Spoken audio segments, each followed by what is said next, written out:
What's up, viewers? Here again, I bring you another battle against the guy with the Serebi chat room. Unfortunately, he doesn't have a YouTube. I really tried to look for a guy that did, but he was the only person willing to play me in 4th gen. So I either got to start playing 5th gen more, or move on to a different website. So I'm going to lead off with my Swampert. He's going to go out with his Hippodon. I'm going to set up rocks, because rocks are always good to have in a battle. And he's going to go for the unpredicting Yawn. I'm kind of wondering why he didn't go for stealth rocks. It probably would have helped him out a bit more. But I'm going to go for waterfall here.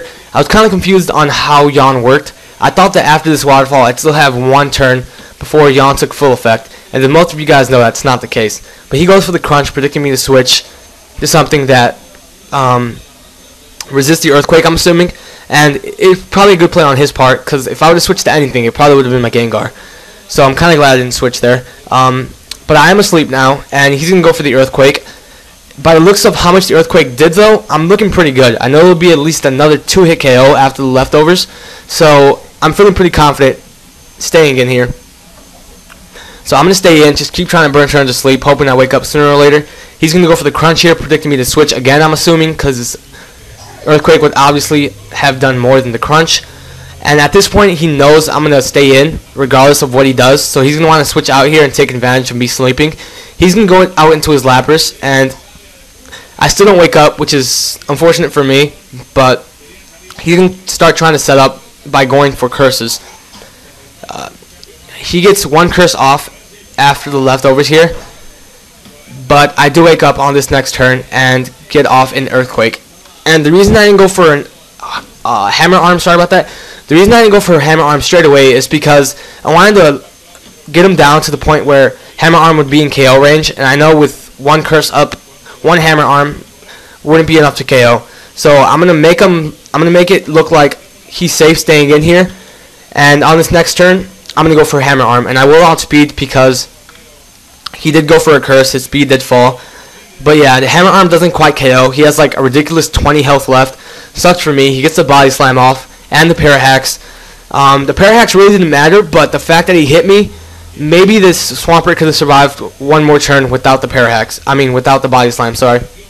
But yeah, I live. And he goes down after the Sandstorm. He goes down to a Celebi. He probably should have went into this earlier.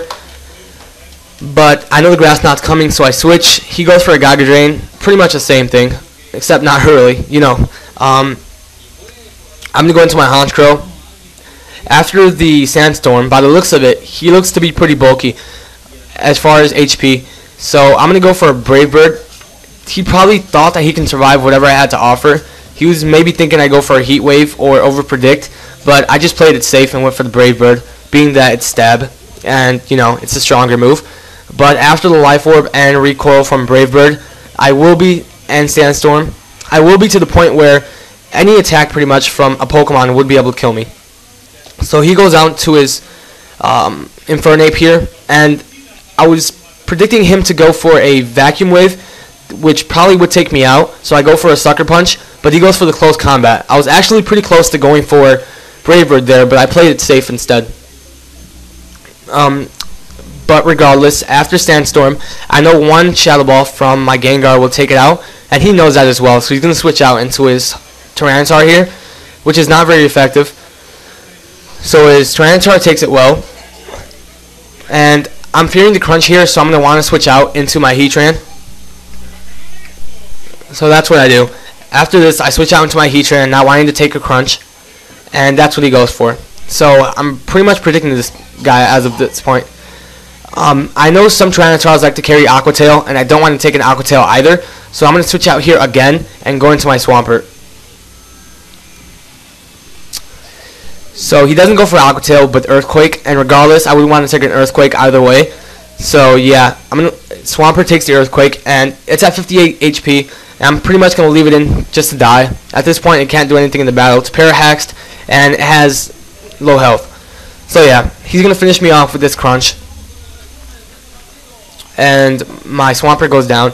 I'm going to switch out here into my Machamp. Only because I carry Dynamic Punch, and maybe he'll over-predict. And regardless, I know he doesn't have a Ghost type because he would have switched into it earlier. Sorry about that. I guess he over-predicts or thinks he's faster, so he stays in, and a Dynamic Punch will be enough to take it out. because it's times 4. So I'm looking pretty good right now. He only has 3 Pokemon left, one of which being his Infernape, and I'm going to go for a Bullet Punch here. I thought this would KO, but I'm not rolling full attack EVs on this Machamp. I'm running some health or HP, so it won't quite KO, even with the Sandstorm. And on this next turn, I will go for the Bullet Punch, and that will take it out for sure. So yeah, his Infernape goes down, and he's going to go out into his Scizor, and I'm looking pretty good right now. It's only this and his Hippowdon, and I'm not really fearing his Hippowdon much, but the Scizor could do some damage if it sets up. I switch out here, predicting a Bug Buzz or Bullet Punch, but he goes for the Swords Dance, knowing I'd switch. Good play on his part, but I'm going to switch out again, because most Scizors pack Brick Break or Superpower. I'm going to go out into my Gengar because it resists it, and yeah, he does go for the Brick Break, so it's good for me. I'm going to stay in here, not wanting anything else on my team to take a hit from a Scizor. And I'm going to go for the Focus Blast just to do as much damage as I can. And it does a nice amount, but it doesn't quite KO. And after the Iron Head, I know my Gengar will go down because it's weak in defenses. So yeah, my Gengar goes down. And yeah, I don't know. This battle's looking okay. But the Life Orb, though, really screwed him over here because he goes for the Quick Attack. And it does a lot of damage to my Breloom, but the Life Orb damage will take him out. I go for Respore. I was kind of trying to set up there if he over-predicted, but he didn't.